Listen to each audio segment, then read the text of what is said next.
Joey, welcome to Mint. How are you doing? I'm doing well. Yeah, thanks for having me. Thank you for being on. Thank you for being a part of season 5. How does that feel? A lot of history, so it's gonna see if I can live up to it. I know, better than Ellen. That's what I tell everybody. Yeah, all right, All I'll do right, my best. there you go. The way I like to get these things started is with a quick intro, okay? So, for those who don't know you and they don't know what you're working on, who are you, Joey? What does the world need to know about you? But more specifically, how did you get your start into crypto? Yeah, so I'm Joey. I think what the world needs to know about me is that I started out as a neuroscientist, and so I still very much take like a scientific approach to, I think for better or worse, everything that I do. I'm currently the founder of a company called Backdrop. We basically help people launch and participate in tokenized communities. And I got my start in crypto actually as a writer. So I was writing a newsletter, and I wrote actually originally about Seed Club and kind of like Oh, why cool. the article was like why I think the crypto for YC will be bigger than the original. And yeah, Jess, like founder of Seed Club, reached out and was like, no more writing, like start doing, which was awesome. And that's kind of like pulled me in. I started work for some DAOs. Experienced the pain points there, and then I've been like a product builder for a long time, and just needed to build something. Like I just had this Yeah. urge, and that's how we started building Backdrop. So, neuroscientist, that's not something you hear every day. I usually hear like ex RuneScape player. That tends to be like a lot of the silver lining. But how'd you go from studying neuroscience to then transitioning into product building in crypto? I feel like it's like two completely different worlds. There was a couple steps in between. Okay.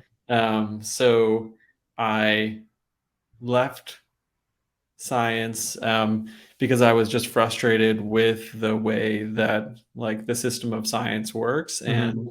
And I started working. I moved out to Silicon Valley and kind of like worked at a few companies there. And yeah, so I think generally speaking, I've always been really excited and interested in kind of like public goods and how do we make it easier for people to follow their passions, which is exactly what being a scientist is all about. And that's kind of what has brought me back, I think, to crypto now. It feels like a coming home for me in some ways. I think a lot of like the ethos of the space is very much rooted in academia. And yeah, I still have some long-term, aspirations for what we can do with academia and crypto. So, did you finish your studies studying neuroscience, and you also Yep. practice as well? I was in the lab, yeah, doing a lot Okay. of like slicing of my brains and staining like very non-sexy, moving clear liquids into other clear liquids was kind of like the day Right. to day. So I did that for a while. But yeah. What would you say the similarities are between, I guess, being in the lab to building products? I feel like there's a lot of underlying similarities, but yeah. Yeah, I mean, I think in general, like what feels very similar to me is that a lot of people think that like science is this, just like wandering down the various paths, like undirected, just learning curiosity. It's actually the reverse. So people, scientists have a belief, and then they basically try to disprove that belief via experiments. And so it doesn't actually work in the other direction. You can't just like Mm. have random experiments and figure out like what you believe. Same thing with building a product. So I think you have a belief, you have a vision for the future, and then you just run as many experiments as you can and iterate until you get there. So that process, I think, is very similar, which is why I think a lot of scientists are attracted to kind of entrepreneurial work in general. So when you kind of jumped into Silicon Valley, then I guess presumably working at startups or bigger Yeah, companies, or started. I worked for like a garage startup, basically a oh, fireproofing really? company. Yeah, my first. That was 10 years ago. Doing product? Actually, doing growth. So my basically, I called my friend and I was like, I'm pretty frustrated in the lab. Like, I feel like this bureaucracy, I had some pretty bad experience. I was like, it's really bureaucratic experience. Like, this is not how it's supposed to be. This is Hmm. like, entrepreneurialism at its worst. And he was like, hey, there's this thing called growth. Like, it's basically, you can still be a scientist. You just run experiments, but there's no bureaucracy and you can move at the speed of your ideas. Like rather than an experiment costing millions of dollars and taking, 2 years, it, costs like $10 and takes, 20 minutes. And it was just the right pitch at the right time for me. I was like, yes, like that is what I need. And so I had no idea what growth was or what product was or any of that. And I just like knew that it had experiments in it. And I was like, cool, I'm good at experiments. Like, I'm sure I'll be fine. Yeah. I feel like there still lacks a lot of solid products in crypto. I'm still tainted by the DeFi days where it would be like the curves interface and it'd be like old Windows and then all the interesting steps that you'd have to climb through just to submit a transaction, all the signatures and all these experiences that are still pretty bad today, but early adopters have kind of swallowed the pain Yeah, for the totally. upside. So, okay, jumping into crypto, wrote about Seed Club, got Jess's attention, who's also think he was a part of season 2 of the podcast. Yeah. Big fan of what they're doing at Seed Club. I also hold the Seed tokens. I'm part of M Club as well, Nice. the Mirror Club. Are you part of that? I'd Yep. assume you are as well. Yeah. So I'm a big believer in Jess. I'm a big believer in Seed Club. But I guess like to your point, why you had the initiative to initially write about tokenized communities. What is it about like the foundation of a token based community? Like why the natural alignment towards it? For me, I think I'm most attracted to the ability for people, creative people, to follow like what their interests are. And I think in the modern world, the scarce ingredient to that is basically helping people go from 0 to 1. So I think Okay. if you've been like a builder of any kind or a creator of any kind, you know how excruciatingly difficult it is to get something off of the ground. And I think the magic of crypto for me is basically like, lowering or the cost to that like first meaningful piece of traction, because there is like the community is aligned with you from the very beginning.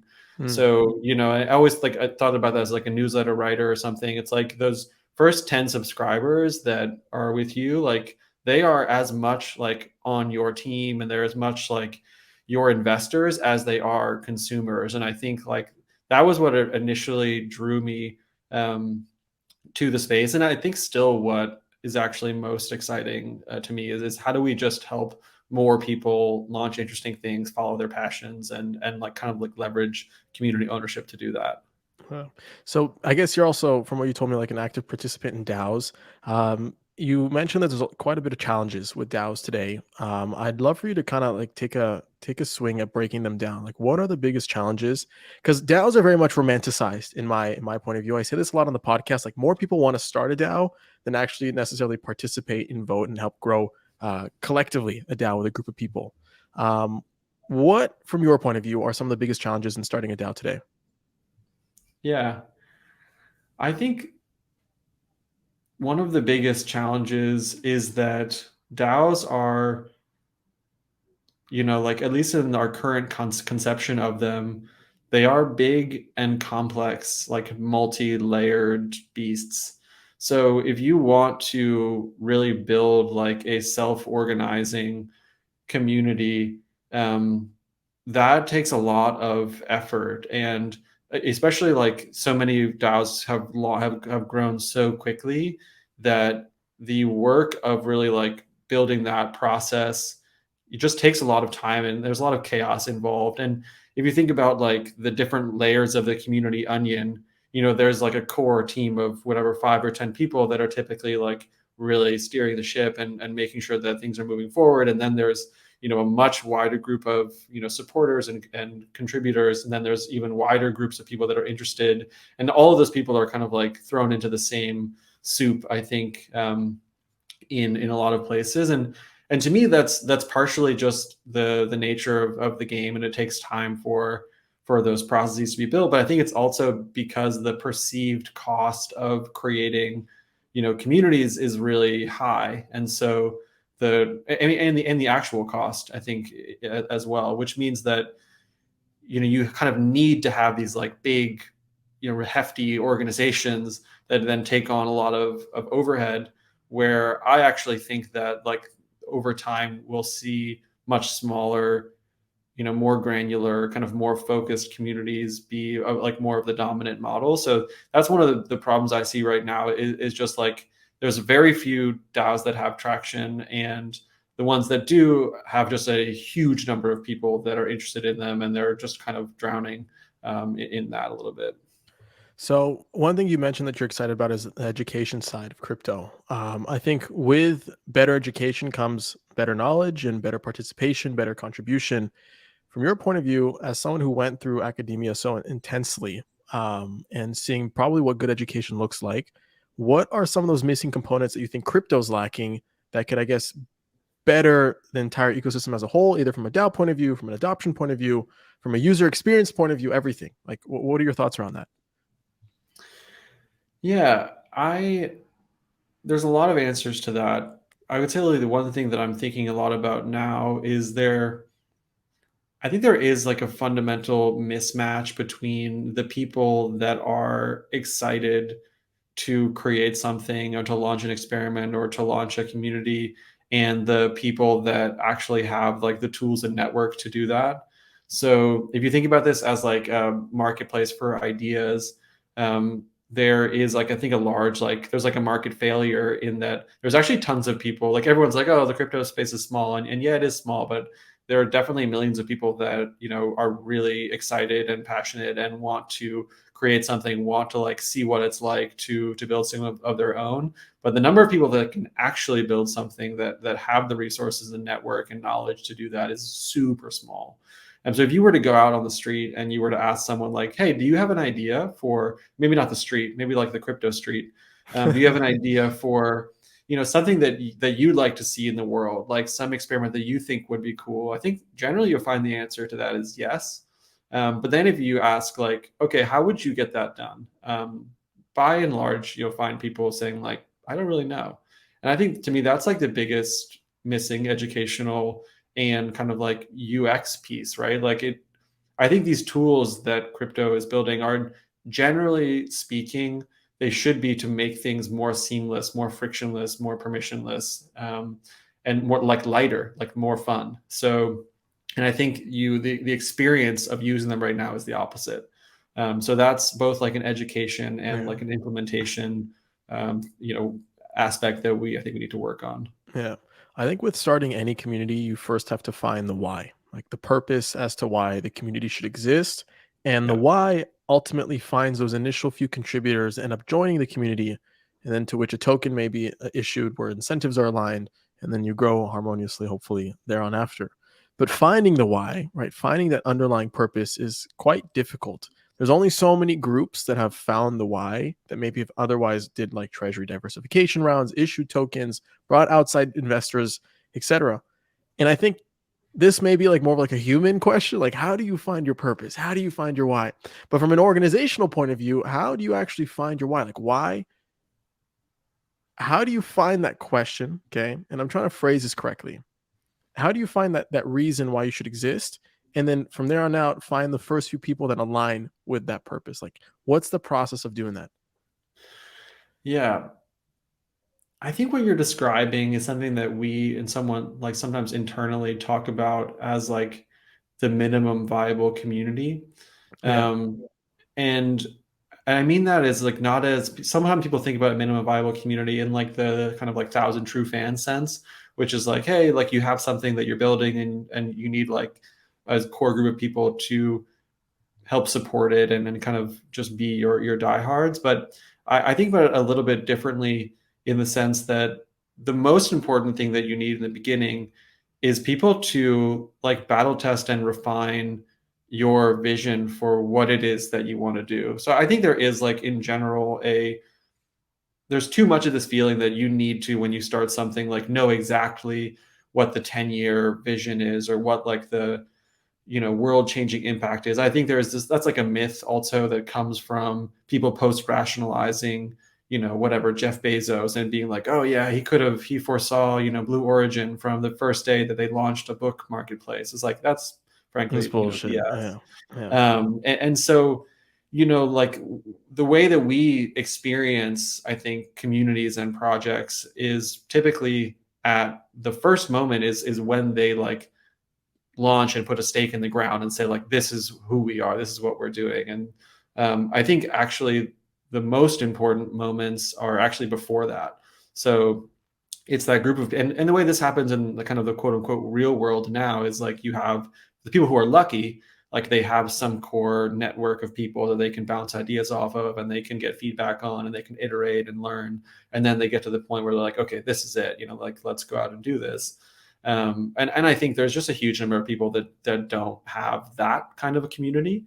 And so I think that's like the minimum viable community to actually building something purposeful, is that kind of like initial core group. Yeah. That's something that we talk a lot about on the podcast, like the MVC. Like, how do you build that minimum viable community? And everybody has a different answer. And the only reason I keep asking you about community related things is because Backdrop, the core reason why it exists is to support these tokenized communities, which I'll let you talk about in a minute. But one thing that stood out to me about Backdrop, it feels, and I'm looking at it on my screen over here, like it feels like the aggregation layer to DAOs, and everything that a DAO kind of needs, it's there at the top, from governance to participation to who's doing what, who bought what. And it feels very much like this really fun and friendly feed that allows you to keep up with the day-to-day of your community, right? So I guess like transitioning into Backdrop, like did I tackle that correctly? What am I missing here? Yeah, you did. That's totally kind of what we've been building. I think like you caught us at a good time because, we were kind of 3 months after our launch, and I think we've been able, like we've been lucky to have like a lot of success and momentum, and think about what is like the next major push for us. And I think where we started is exactly what you mentioned. So we believe that the world is networked, especially like now more than ever. And I think that when we think about Web3 and DAOs and all these kind of communities, there's often like sometimes it's easy to be like, okay, these are new organizations that like, oh, they kind of like, there are these walled gardens for people to live in and do stuff in. But I think in general, like they are more like, we think about communities as overlapping clouds. And so, Mm-hmm. if you and I are part of two of the same communities and also two different communities, like what is the experience that we want? And I think it's much more like people centric than it is, just a community centric. So that's what we wanted to think about building. And so what we do is we basically aggregate key information from all the different communities and projects that we can find, and we put it into like a people-centric network, so that the experience for you, Adam, is like, to be able to have one place where you can go to discover and keep up to date with communities that you care about, and just make it easier for to participate and to belong. I think like as we are going forward, we actually want to take it one step further, which is to, like I said, like help more people create, new communities, new projects. So we want to actually extend the value that we've built, to stuff that's even earlier and kind of even newer. So that's kind of like the next major milestone for us, is that we think about our long-term vision of like making it easy for everyone to participate in Web3. Part of that is making it easier to connect with your existing communities. And then I think the next major frontier for us is like helping you actually go out and launch something brand new. So let's talk about those last 2 points. So connecting with your communities and helping you launch something brand new. So what's missing today that would, like, I guess, better connect one another, like individual people within a community together? Like what do you think is missing? Like what are some of the core problems? Because right now communities live on Discord. Like being Yeah. able to manage a community through Discord is very daunting, very overwhelming. And quite frankly, I hate it. Like I love my family on the Mint Discord. I love you guys to death, but it's very hard to actually build a community, let alone empower other people in the community to do something and to kind of co-contribute to something. All you do have is a bunch of servers, right? And again, this is not to shit on Discord, more so to realize that there's a set of users that have different needs and wants, that a new product may be better suited for them, kind of thing. Are you Yeah. thinking about it the same way? Obviously, I'd assume. Yeah. I mean, I think Yeah. one thing, like just to say it, I mean, a lot of people have kind of, I think, positioned Backdrop as like an alternative or competitor to Discord. And we actually don't internally see it that way. Because I think communities always need like a place to just like hang out. Like you need a place that it's like the coffee shop or something. Like you can always go there and you can hang out. There's going to be people there. But I think what makes communities like really powerful is their ability to bring people together around like discrete information and moments. And so that's the kind of stuff that, and Discord or conversational tools, like they're just not built for that. And I think they're not optimized for that. So they're optimized to be the coffee shop where there's always going to be chatter, there's always going to be this sense of vibrancy. Whereas what we want to think about optimizing for is, how do you bring people together to create something magical? And so that's, the kind of information that we look at is different. So we think about, events and governance and announcements and all these kinds of key moments for a community, and how do we make sure that people are able to come together over those. And I think that's, so again, I would expect that communities always have a multiple of different tools, and I think we just want to be one of them that's really focused on information as opposed to conversation. Yeah. A core component of these tokenized communities is the concept of ownership, which I think ownership is very much still a gray area in Web3, depending on what you tied into. For example, a lot of season 4 of Mint was about music NFTs and music industry in general, and the concept of what you actually own when you purchase a music NFT, whether it's rights, royalties, whether it's just purely the collectible itself that sits in your wallet, is very much a gray area. Does some of that still exist with like ERC20 based communities, for example? Because I'm looking on the site here because I see like Doodles, I see all sorts of communities, but a lot of the ones that I align with that I initially joined in the beginning, prior to NFT communities popping up, are like ERC20 based communities, right? Is that Yeah. concept of ownership still a gray area in terms of what you own and the level of ownership that you have in these communities? I mean, I'm not sure if this is going to answer your question, but Okay. I think one of the things that's most challenging and frankly most exciting about building Backdrop is that we want to like build at the absolute frontier of the data that is currently available, and we want to build products that are delightful and easy and fun at that frontier. And the reason for that is because we view our like role in the ecosystem as helping push that frontier forward.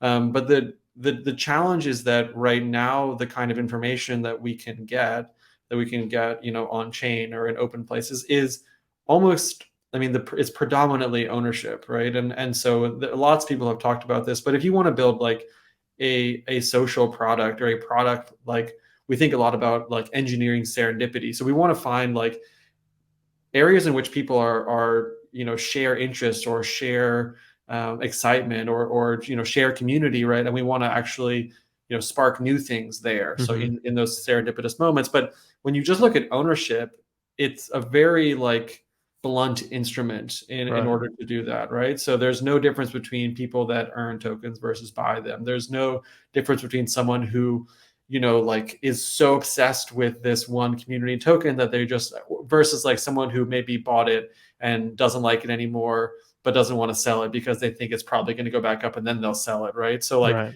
we don't have any of that kind of information right now, and it's just a challenge. So we're always looking to like add utility and add joy and add delight around the data that we can have, and also work with the ecosystem and work with people to think about like what's the next step, like what is the kind of information that we need that will allow us to build like one step further. So basically we just really believe in the value of like an open interoperable web3 ecosystem, I think, like all of us. But and so we have to kind of like work with what we've got in order to take like one step forward. I think that's what Yeah. makes building products in this area like just super challenging and but really fun. So working with all that data, it's real time data for the most part. Have you discovered like any interesting insights by analyzing and working alongside so much data and so much different diverse data? Yeah, that's a good question. Um, I don't know if we have like, just game-changing insights right now. I think there's a couple things that we know which may be obvious. Like we do know that people, like we look at a lot of how people want to like reflect them, represent themselves. And I think what we find is that generally speaking, people want to like layer their contribution to multiple communities in order to like present themselves, right? So if you look at someone's profile and like, for example, like simple data that we get is like allowing you, we have all this information in your wallet, and it's kind of like, okay, what things do you want to highlight? What things do you want to hide? What projects do you want to pin? What projects do you want to remove? Yeah. So we give people that control. And I think through that, you really can learn like, okay, I think for, it's between 3 to 5 probably projects that people tend to be like, okay, this is a decent representation of me right now. And that changes depending on like whether someone is like a casual contributor to these communities or whether it's the founder. So a founder would be much more likely to just say like, this is it, this is my project, that's Hmm. all you need to know. Right. Um, so I think like we have learned a lot about that. Again, it's maybe not shocking. These are things that are fairly intuitive, but it's good to actually get the hard data on it. One thing that I'm seeing in the creator economy, as I guess more traditional creators try to form these tokenized communities or DAOs, there's a spectrum to DAOification. There's completely Totally. decentralized, which I'd argue not everybody is just yet, to just a token based community where the creator is at the center. I'd argue my community is token based. I'm the creator creating content for an audience, and I reward them with non-transferable NFTs here and there every single season. And there's a spectrum to it. So from your point of view, how do we get more creators, more of these creative entrepreneurs who want to use these primitives, these DAO primitives, to kind of like move across the scale where from completely centralized to like just a token-based community like myself to decentralization? Like, how do we move from that scale? Yeah. I mean, first of all, I don't think that our view is that like the ideal is for every community to be fully, you know, I don't want to say even decentralized, but like Okay. democratic, like that, Okay. So I actually, I mean, I think one of my, I don't know, spicier takes, I guess, is like that I think democracy is the ideal for physical like nations and maybe not the ideal for digital ones, because I think democracy is like synonymous with bureaucracy in a lot of ways. Hmm. Like you need a lot of process in order to do that. And I think a lot of communities like don't want necessarily have Yeah. all this process. They just want to hang out and like do stuff together. And that's Yeah. actually very hard to do. So anyways, I think it's like you said, it's a spectrum. And I think it's more about where do people want to exist on that spectrum in terms of like how we get more creators into the space. I think right now, like the dominant way that a creator would think about like, do I want to do crypto is like, do I want to sell some kind of like speculative asset? And I think that is probably not like a super natural mind space for most creators to be in. And it's also puts a extraordinary burden on the creator to like continue maintaining the value of those things. And so, I think what we need to do is to, yeah, just like simple good like product like UX work, right? It should be like, okay, what are you trying to do? Like what values are you trying to provide to your community? And then like how do these technologies and tools actually just help you do that in a way that you couldn't before? So, if you want to, if you have like 1% of your community is like loves you a ton, and Hmm. you want to offer them some like unique, benefits or special events or whatever, like, yeah, you can do that, and you can do that with crypto in a way that's going to be better maybe than like without. And I think that's like should be the first, just like do stuff that's fun and light and simple, and that's like should be the entry point, not like, okay, launch what essentially feels like, some large financial asset. Yeah, that's a lot of my hesitation personally. I've gotten a lot of questions from the community lately, like when are you going to do an NFT? When are you going to do a social token?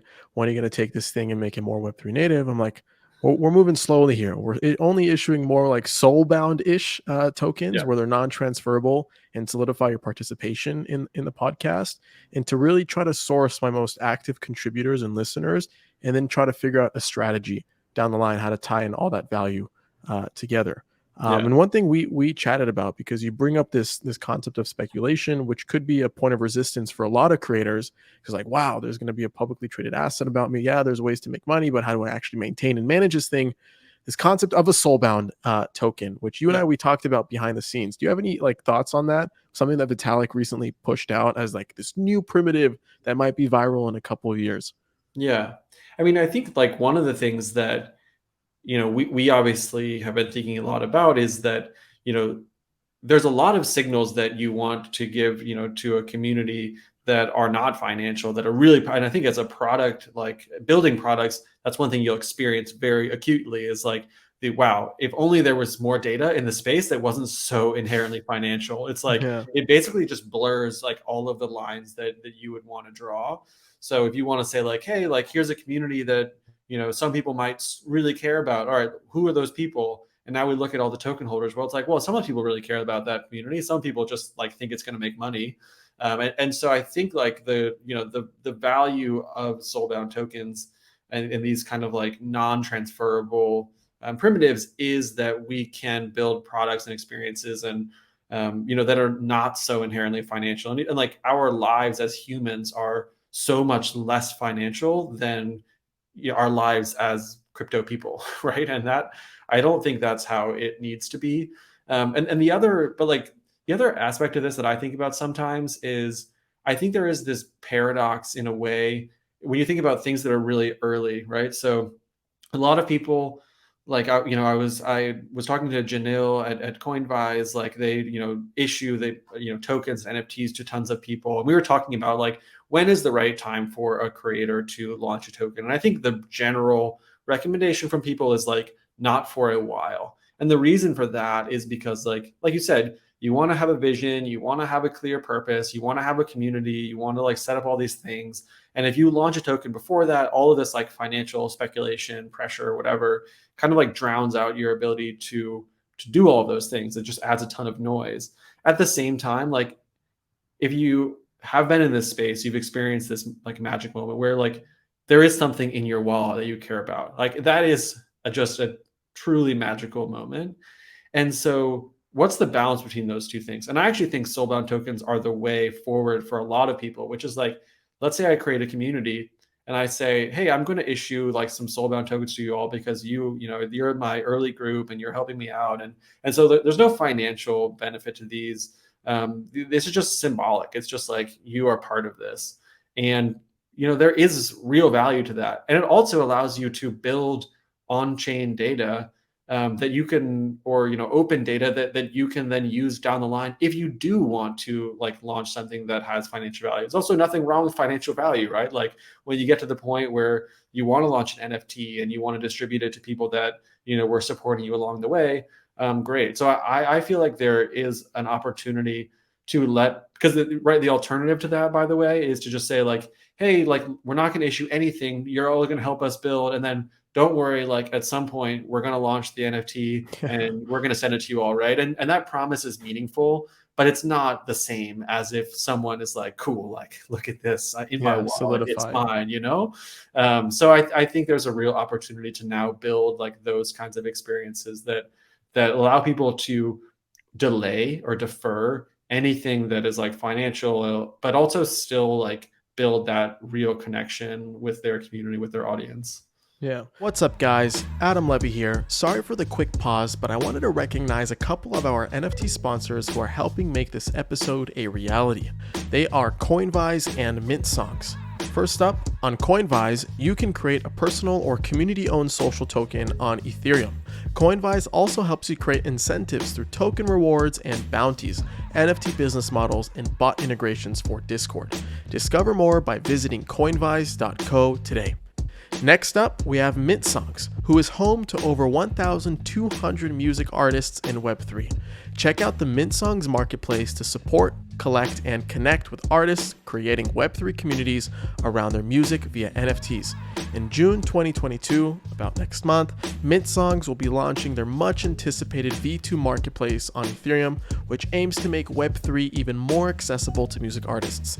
Follow along on Twitter @MintSongs or check out mintsongs.com to learn more. All right, back to the episode. There's a lot of questions that I still kind of like have around like soulbound NFTs, like the purpose of them. For those who don't know, from what I understand, it's like they're soul bound, like they're bound to your wallet, and they're non-transferable by nature, to kind of apply to all different types of use cases. Like there's like collegiate use cases for like degrees and whatnot. There's mint season pins so you can prove your participation on the podcast. There's Yeah. all sorts of like use cases. But I'm always like curious, okay, like how do you buy soulbound tokens? Like what does that entail? I guess it's one initial transaction, but what does the value, like how does value accrue to it from there on out beyond just solidifying participation? What happens if you die? Like what happens to your soulbound tokens if they have value, for example? And Yeah. all these like interesting like questions that have yet to sort of be discussed. I guess on the concept of data, one of the most interesting things for me at the moment, is kind of learning more about who your collectors are on chain. For me as a podcaster, I know where my audience comes from on Web 2. I know that a lot of them come from Twitter, a lot of them come from organic search results on Google, etc. I know very little as to who they are on chain, Yeah. which is like an interesting concept. Like we have like Nansen, we have Dune Analytics that provide very like transactional data, right? What's trending, etc. What are the recent spikes, wallet, etc. But I'm interested to know, who are my collectors? Like, who are they as addresses, as anonymous people or pseudonymous people on chain? And one thing that I've noticed about Backdrop is it creates more context to the entire ecosystem and allows you to see who these community members are, which is incredibly interesting from what they participated in to what they voted on. And sure, you can find these things manually, but when it's all aggregated and condensed into like one sort of funnel, it makes it more enjoyable, I'd argue. Yeah. No, absolutely. And I think it's so important. Like, and I think you know, whether you call it like the unbundling of Etherscan or something else, Yeah. like, you could take the same underlying data and you could bring it into like so many different contexts, and it depends on what you want to do. So like for us, like what the context that we want is for you to understand someone. So we don't like necessarily, want you to know how much money they have, or we don't want you to know, like in our case, like how good of a trader they are. Like it's more like, do you want to work with them?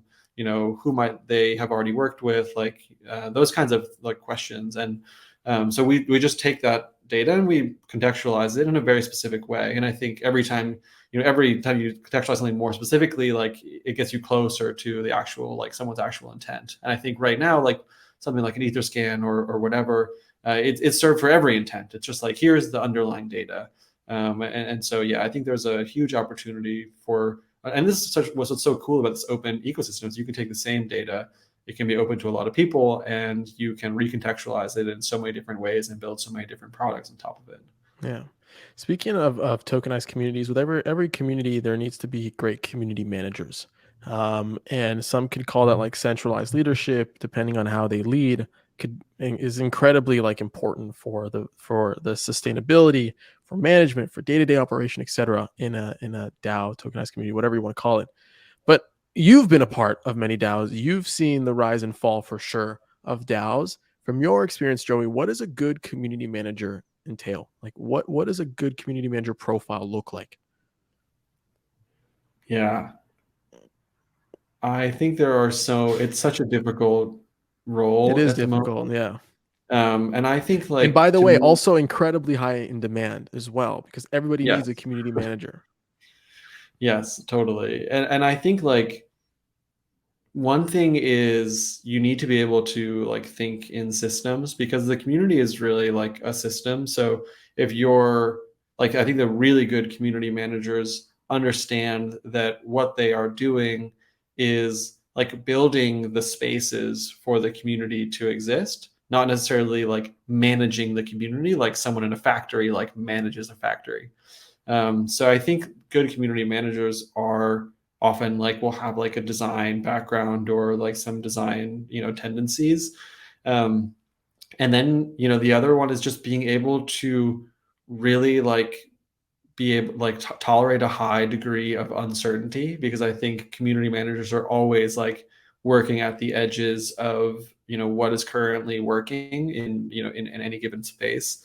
So, and to me, I think that also is like in some ways a design skill. So it's like, can you understand all the different, flows into and out of your community, and can you really empathize with people who are in very different moments than you're currently in? So I think, like, it's funny, sometimes if you talk to like a founder of a DAO, you say like, what's the experience like for joining your DAO? They're like, oh, you go through this onboarding thing, and then you join, and then you like, vote on a proposal, and then you maybe submit one yourself. You're like, oh, it sounds really nice. And then if you talk to someone who like, you're like, oh, you just joined that DAO, yes, like last week, they're like, what's it like? And you're like, well, it's like being thrown into a cocktail party with like a million people that you don't know, and like everyone's shouting at you. It's like, okay, well, that sounds different. So I think that's like partially a joke, but I think it's really about being able to like step out and almost like re-experience things over and over again, that makes people like really good at design and also really good at community management, because your vision for what you are and like where you maybe like were when you joined the community. It was like maybe it was small, maybe it was like super nice, and maybe now it's like really chaotic. And I think you just need to be able to like step outside yourself in order to do that. Yeah, I think one of the primitives for tokenized communities in DAO are slowly transitioning to membership passes Yeah. versus like ERC20s, for example, which was the typical norm for a lot of these early phase or V1, V0 DAOs Yep. that kind of came about in the last year and a half. How do you feel about social tokens? Like, there's conversations online. I'm still incredibly bullish on their specific purpose. I think the last year and a half kind of showed us where they fit in better in terms of the entire life cycle of an on-chain community. But what are your thoughts? Like, are we still bullish on social tokens as being like the introductory asset to form a community?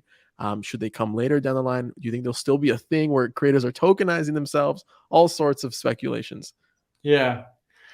I mean, I think in general, I'm still bullish on social tokens and kind of like fungible tokens in general for a lot of things. I do think that, I mean, there's a few things that I think we're seeing that make sense to me. One is that communities, like if all you have is a social token, then you basically are incentivized to growth like forever. Right. So I mean, if that is the way that you essentially sustain yourselves, then it puts this huge pressure on the community to keep growing in a way that I think a lot of communities don't need to. So, I think pairing those kinds of like scarce whatever assets that maybe more like are symbolic for ownership and governance or these kinds of things with like season passes via an NFT that you can actually use to build like essentially revenue, like Yeah. communities. And I think like these are not brand new concepts to communities or to clubs or whatever. Like if you join, I don't know, like a country club or you join a social club, like it's You actually pay super. monthly. Yeah, Yeah. you Or pay monthly, yearly. but Yeah. you might also like. So I think like like a timeshare or a country club is like an interesting model where it's like it maybe costs you $10,000 to join, and then you have to pay monthly dues. But then if you leave like 2 years later, and now the price of joining is $20,000, you get to like you change your 10,000 to 20. So you're both like, yeah, you have to pay for the upkeep of that community every week, every month, or whatever, but you're still also like incentivized to make it better and to make it more attractive and to help it grow. So it's not one or the other. I think it's like it is the balance of those two things that feels sustainable to me long term. So you don't want, I think if it was just like every season is a new NFT and that's it, like there's no permanence, there's no like like long term or perpetual ownership. That's also not as interesting. It's just like it's a subscription. So I think to me it's like actually pairing those two things that's most powerful. Yeah, I'm curious to see how social tokens kind of evolve in 2022, especially with the new concept of soulbound tokens and what that really means. I think the best, of course, always widely used is Bored Ape Yacht Club and how they've like strategically introduced every single collectible, which could be considered as a membership pass in many cases, for this grandiose vision of building some type of like gaming or metaverse and all the little like cookie crumbs that kind of came with that. So first you buy the avatar that's going to be in the metaverse, and then your avatar is going to mutate, and you can have the opportunity to buy that. And you're going to have a little pet like a dog, and then from there you got to live somewhere, so you got to buy some land. And if you buy that land, you might get another friend. I forgot what it's called. And this entire narrative is like unfolding, and with that they're generating revenue, but they also have this DAO formation that's kind of carried out through the governance token, Yeah. right? So that's one model. Another model that I'm really like, I really love is Daniel Allen's model, where he crowdfunded 150K, 180K in like 48 hours. We did a whole entire episode or a series on that. But basically, how you get your entrance into his club via the social token, and then you kind of earn by the consistent revenue that gets accumulated by the sales of his music NFTs. So he does like a 50% rev share, and half of that goes back into the treasury. And with that, the members get special perks and interesting access, etc. So Yeah. yeah, what are some of your favorite models that you've kind of seen prevail, being a part of so many groups online, let alone hosting and being a home to many groups now on Backdrop. Yeah, some of my favorite models. I mean, I've been thinking a lot about like um, media organizations and like what is the nature of like a more decentralized media organization going forward. And I think we're lucky to work with and just like have close connections to organizations like Global Coin Research or Water and Music or Dirt DAO, or these kind of like different models for building really valuable content communities. And I think what is interesting to me is that it's not about decentralization or centralization. It's about thinking about like the process of building a really great brand and which elements of that need to be decentralized and which elements don't. And so it's a much more systems level. Like, so if you talk to Sherry from Water and Music, like, actually editorial, her view is that it should be highly centralized forever. And I actually tend to agree with that. So if you think about the consumer experience of a media company, you want to know, like, what are you going to get? Like, what's it going to feel like? What's the vibe? What's the voice? Yeah. But there are elements of that, like if it's a research organization, for example, of like finding the coolest stuff to be talking about, or finding all of the data, or even like soliciting contributions from different kinds of people, having a more flexible or fluid model of contribution, like all those things can be highly decentralized. So I think when I think about like what is the DAO that's going to be the next New York Times, like, and it's going to be the biggest media, or like what's the DAO that's going to be the biggest media organization in the world, it's certainly not like a just democracy of people voting on what they think is the coolest article. It's like it is much more sophisticated, much more nuanced than that. And that's what I get really excited about, is that I think it's this like systems level thinking where you can put together these different building blocks from like the old world, and kind of like more decentralized approaches, and recreate them into something that's really interesting.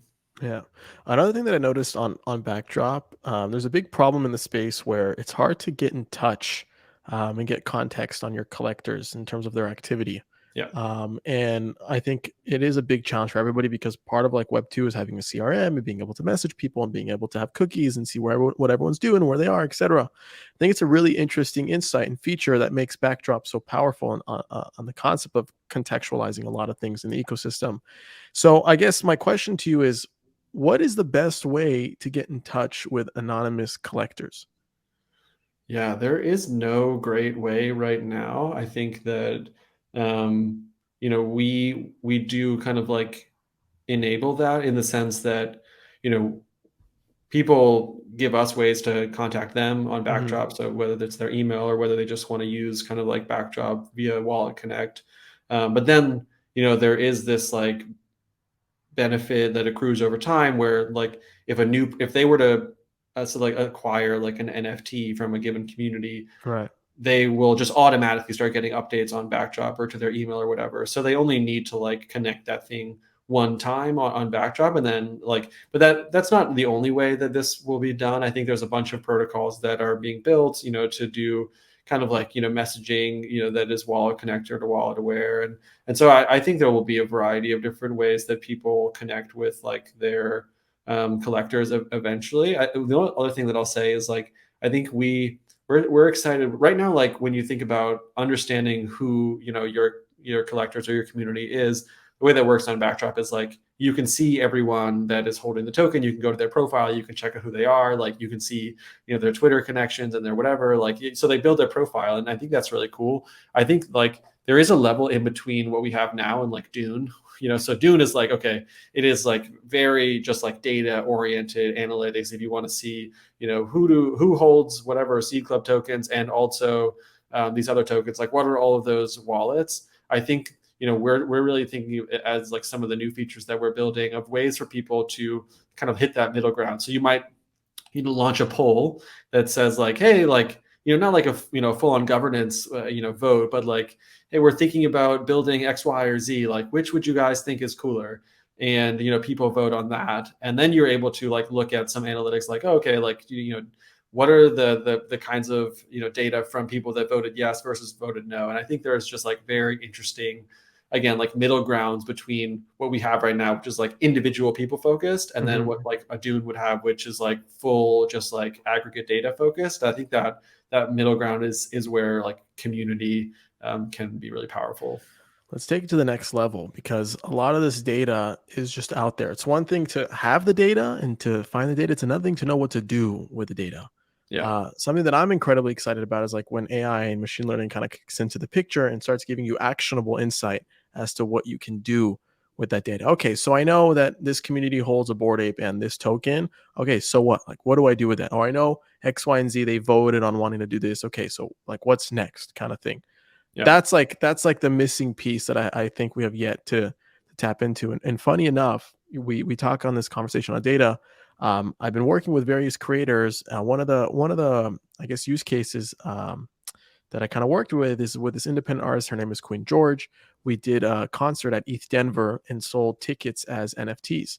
And we kind of realized like, okay, she's already royally screwed by Spotify because she doesn't have access to her streaming data necessarily, let alone all the people that watch her TikTok videos or Instagram stories, etc.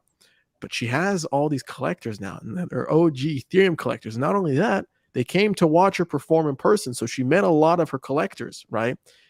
But what can she do with that information then? So now she has 100 plus new collectors that got something from her for free, enjoyed an experience. How can she tap into like aggregated wallet data and understand who these people are online and use that data to kind of like pursue new opportunities in the future? She might Yeah. realize that a certain amount of them have like 0.01 ETH, so or 0.5 ETH in their wallet, so maybe she should do a drop for like 0.05 ETH kind of thing, you know. She might realize that a lot of them are in Forefront. They spend their time voting in M Club. They do have all these interesting insights. This is what you should do kind of next leading up to that. So this whole concept of like data analysis and data analytics and what you do with that data is really, really fascinating to me and something that we've been talking a lot about on the podcast as well. Yeah. I mean, I think there's like two elements of that I would say. One is that I think, anyone who's worked with like ML or AI or whatever knows that like labeling is the scarce, resource in so many ways. Mm-hmm. And I think that's very much true of where we are right now in Web3, which is like the data you can get purely from people's wallet activities, frankly, not that interesting. From if you want to build anything that's like a richer experience or like a human centric experience. So, we need ways for people to tell us like, why, did you get this token? Why did you go to that event? Like what do you care about right now? And I think, that's, so I think it'll be Backdrop. It'll be a number of other products that are enriching or contextualizing information with the help of people. So like people actually using the product to help contextualize. Mm-hmm. The other thing is like, that specific use case of, could be that you had a concert that you use a token to like, for a ticket, and then you want to figure out like, oh, what should I do with all these people? Like, I think also that is how we think about emergent community in a lot of ways. So, maybe the thing that you should do is you should say, hey, I had 3 concerts over like the last year, and all those have NFTs, and there's ways that you could just plug that together, into creating like just a little community full of those people, and give them, new like additional utility, give them new things on top of that. And I think like that's where, again, I think people's conception of like creating tokenized communities is way too heavy. So people think about, oh, okay, like, am I ready to launch a DAO, capital D, capital A, capital O? And I think like in that case, like, yeah, you kind of already like maybe have one. I mean, Yeah. it's maybe like a low, if we're talking about the democratic to non-democratic spectrum, it's like pretty far away from the democratic part. Like people are not voting on what you should do next, but you have a tokenized community, you have a connection to them. And what do you want to do with it? And I think like that's how we definitely want to build the product more, is like really enabling these light emergent groups to form. Yeah, I think that's a solid point. And I want to ask you a couple more questions before we kind of wrap it up. So the way you kind of explaining your thoughts and your analysis and how you critically think about things, it's really interesting to see it from the origin of a neuroscientist, I guess, because your concept of research is much different than my concept of research and analysis, I'd argue. So I've learned a lot from this conversation. One thing I want to ask you though, because I know you're a pop-up chef, or at least you were at Wow. some point. Yeah. What's up with that? Are you still in the kitchen? Like, what's going on? Yeah. I mean, like, I'm still in the kitchen all the time for Fair. sure. I had like, this pop-up restaurant that I ran in San Francisco and then very briefly in Berlin as well.